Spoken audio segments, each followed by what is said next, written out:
टी20 world cup की अगर बात की जाए तो 9 एशिया टीम्स जो पार्टिसिपेट इस बार करने वाली हैं उनके लिए जो सबसे मिनिमम टारगेट जो उन टीम्स के लिए रहेगा इस टी20 वर्ल्ड कप में, चलिए आइए आज उसके बारे में थोड़ी सी बात की जाए, क्योंकि ये बहुत इंपॉर्टेंट हो जाता है कि डेफिनेटली आप जब इस तरह के इवेंट्स पर आते हैं तो ऐसे ही आपका सिर्फ खेल कर जाने के लिए तो नहीं है, आप कोई ना कोई मोटिव लेकर कहीं ना कहीं इस इवेंट्स पर आते हैं और वो मोटिव पूरे होने भी जरूरी है, क्योंकि इस तरह के इवेंट्स आप बार बार भी नहीं खेल सकते, क्योंकि अब 2024 में जो 9 एशिया टीम्स खेल रही है नहीं पता कि 2026 में वो हमें खेलती हुई नजर आएंगी या फिर नहीं आएंगी, या फिर उसमें से कितने नजर आएंगे या फिर नहीं आएंगे। तो इसीलिए जो भी मौका मिलता है आपको उसी को ग्रैब करके उसी में परफॉर्मेंस निकाल कर कम से कम वर्ल्ड मैप पर क्रिकेट वर्ल्ड मैप पर, वर्ल्ड में क्रिकेट बहुत जगह पर तो जानते भी नहीं है, वर्ल्ड क्रिकेट वर्ल्ड मैप पर अगर हम बात करें छाप छोड़नी बहुत ज्यादा जरूरी यहाँ पर हो जाती है। खैर बात करते हैं यार, सबसे पहले शुरुआत करना चाहूंगा मैं युगांडा से। युगांडा के लिए आपको क्या लगता है मिनिमम टारगेट, यहाँ हम बात कर रहे हैं मिनिमम टारगेट, याद रखिएगा मैक्सिमम तो आप जितना मर्जी अचीव कर ले, इतना बड़ा एक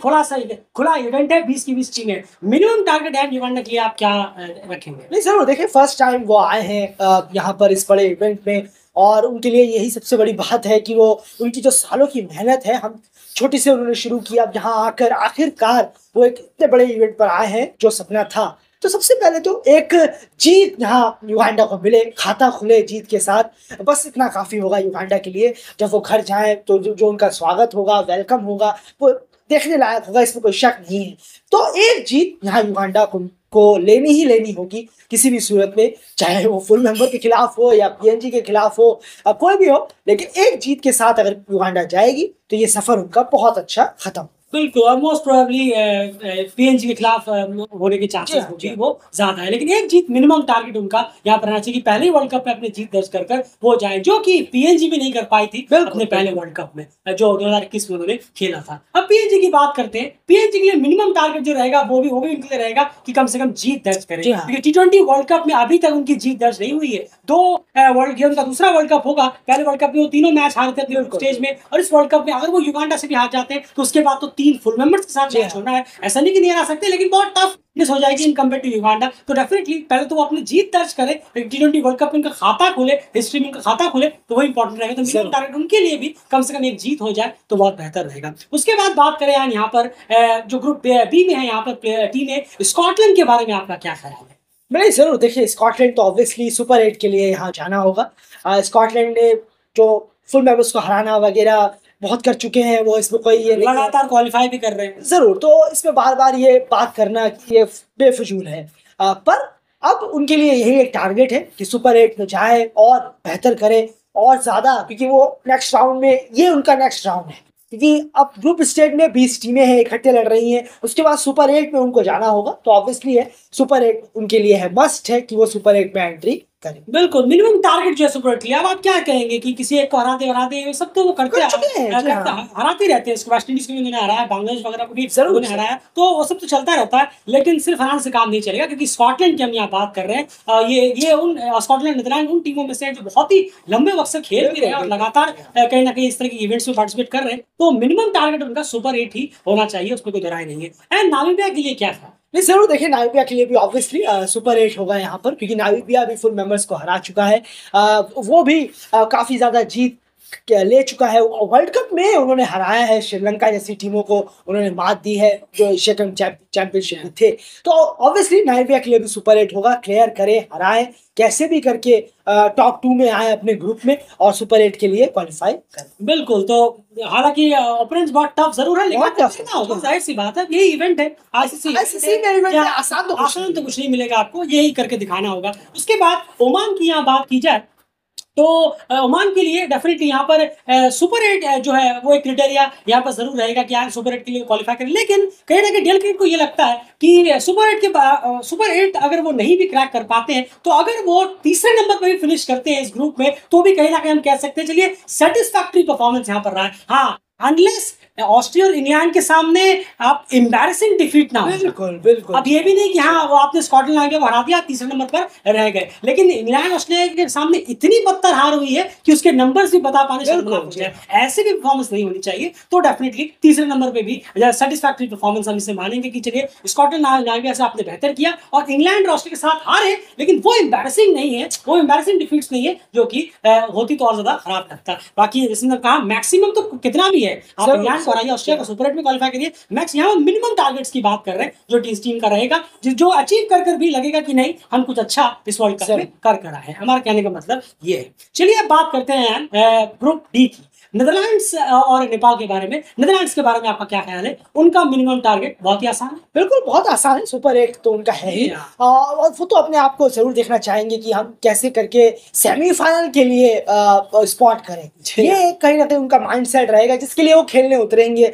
ये बहुत ज्यादा हो जाता है ऑब्वियसली, ये थोड़ी अजीब बात लगेगी, लेकिन जो नीदरलैंड का माइंडसेट रहना चाहिए क्योंकि वो बहुत बेहतरीन टीम है जिस तरीके से वो क्रिकेट खेलते हैं। पर सुपर 8 तो ऑब्वियसली मिनिमम होना चाहिए कि सुपर 8 में जाएं, और सुपर 8 में हम ग्रुप जब डिवाइड होंगे तो हमारा नाम भी उस ग्रुप में शामिल होना चाहिए, सुपर 8 के ग्रुप में, जब तो ग्रुप बने। बिल्कुल, तो मिनिमम टारगेट नीदरलैंड के लिए भी यहाँ सुपर 8 होगा। नीदरलैंड, नामीबिया और स्कॉटलैंड के लिए डेफिनेटली सुपर 8 ही मिनिमम टारगेट यहाँ पर होना चाहिए। वही अब बात करते हैं नेपाल टीम की। नेपाल टीम की अगर हम मिनिमम टारगेट की बात करें तो डेफिनेटली यहाँ पर अगर आप देखें तो नेक्स्ट राउंड जो होता है वो सुपर 8 यहाँ पर होता है। लेकिन यहाँ पर भी हम वो चीज़ डालना चाहेंगे क्योंकि यहाँ पर एक चीज़ और भी है नेपाल के लिए वो करने की, जो हमने पहले भी हमारे वीडियोस में कहा। ऐसे नहीं कि हम उस वीडियो से अपने पलट रहे हैं, हमने जो पहले कहा था उस पर हम अभी भी कायम है कि अगर नेपाल यहाँ पर मिनिमम 2 मैचेस भी जीतने में इस T20 वर्ल्ड कप में कामयाब रहता है तो हमसे सेटिस्फैक्ट्री और अच्छी परफॉर्मेंस में क्यों, इसमें सबसे बड़ी बात होगी कि इसका मतलब है कि वो फुल मेंबर को हराने में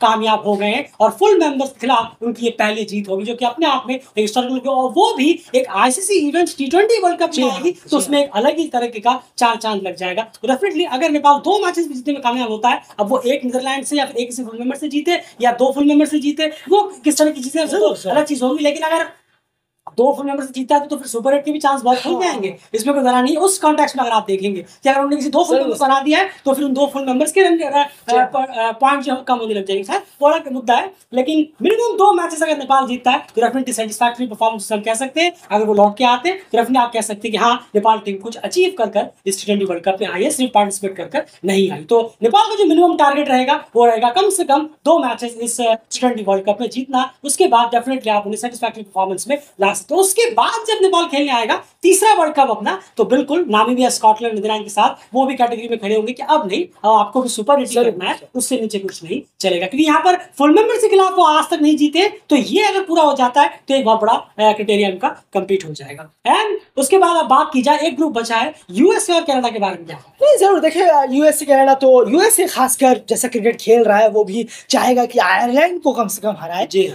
बांग्लादेश को उन्होंने बिल्कुल आयरलैंड और कनाडा को हराए और अच्छा एक फिनिश करे टूर्नामेंट का, पाकिस्तान इंडिया के खिलाफ अच्छा गेम दिखाए, बस इतना कर सकता है वो। और उम्मीद रहेगी वो करेगा, वो जरूर कोशिश करेंगे, ऐसा नहीं, यूएसए को जरूर अपनी तरफ से पूरा ट्राई करेंगे कि तीसरे नंबर पर हम फिनिश करें, आयरलैंड को हम कैसे भी करके नीचे करें। बहुत बड़ी बात होगी, फुल मेंबर एक नीचे है, एक एसोसिएट से, ये अपने आप में उनके लिए जो फर्स्ट टाइम है यूएसए का जीत होगी। भाई कनाडा के लिए एक कहना होगा कि जीत मिले कनाडा को, क्योंकि कनाडा के लिए थोड़ा मुश्किल है, क्योंकि आप देखेंगे यूएसए के खिलाफ उन्होंने सीरीज खेली, वो हारे थे।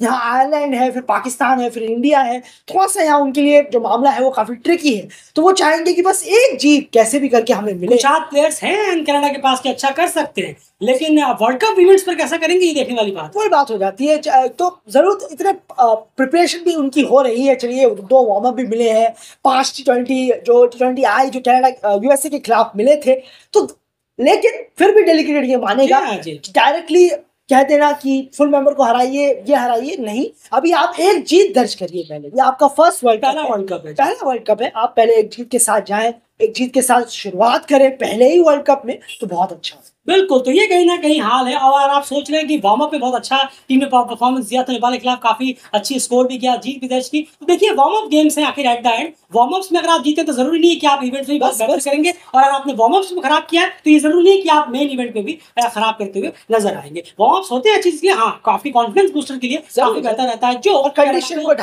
को ढालने के लिए, बेटर कंडीशन थोड़ा सा जानने के लिए। फिलहाल इस वीडियो में इतना ही। आपको क्या लगता है इसमें से कितनी टीमें हैं जो अपने मिनिमम टारगेट्स को अचीव करने करने में 110% कामयाब होंगी इस टी20 वर्ल्ड कप में? कमेंट बॉक्स ओपन है, जरूर से अपने कमेंट्स इसमें रखिए। और कल जो आप सबने कमेंट्स किए थे नेपाल के फैंस ने पूछा था कि क्या आपको रीजंस लगते हैं नेपाल की जो परफॉर्मेंस थोड़ी सी लैग कर रही है, उसमें बहुत सारे लोगों ने कमेंट्स किए, हमने सारे कमेंट्स पढ़े भी, सबके अलग अलग अपनी अपनी राय थी। थैंक यू सो मच जितने भी लोगों ने उसमें कमेंट्स किए, काफी अच्छे कमेंट्स भी थे, बहुत सारे कमेंट्स थे। कुछ लोगों ने कहा कि ओपनिंग पेयर की दिक्कत रही है, कुछ ने कहा डेथ बॉलिंग की दिक्कत रही है, कुछ ने ये कहा कि संदीप लामिछाने ने जिसको जो है टीम बहुत मिस कर रही है बॉलिंग डिपार्टमेंट में, और कुछ ने मजाक में ही कहीं ना कहीं कह दिया, मजाक की समझिए आप, कह दिया कि इन सारे प्लेयर्स को वीजा देना ही कहीं ना कहीं सबसे बड़ा जो है वो दिक्कत हो गई। वो एक जोक सा पार्ट होता है, उसे मजाक ऐसा नहीं है, प्लेयर्स गए हैं अपनी टीम को रिप्रेजेंट कर रहे हैं। खैर फिलहाल इस वीडियो में इतना ही। बंद रहे डेल क्रिकेट चैनल के साथ, अपने जो कमेंट्स है उसे इस कमेंट बॉक्स में जरूर सुनिए। डेल क्रिकेट चैनल को सब्सक्राइब जरूर करिए और बने रहिए डेल क्रिकेट चैनल के साथ। बाय।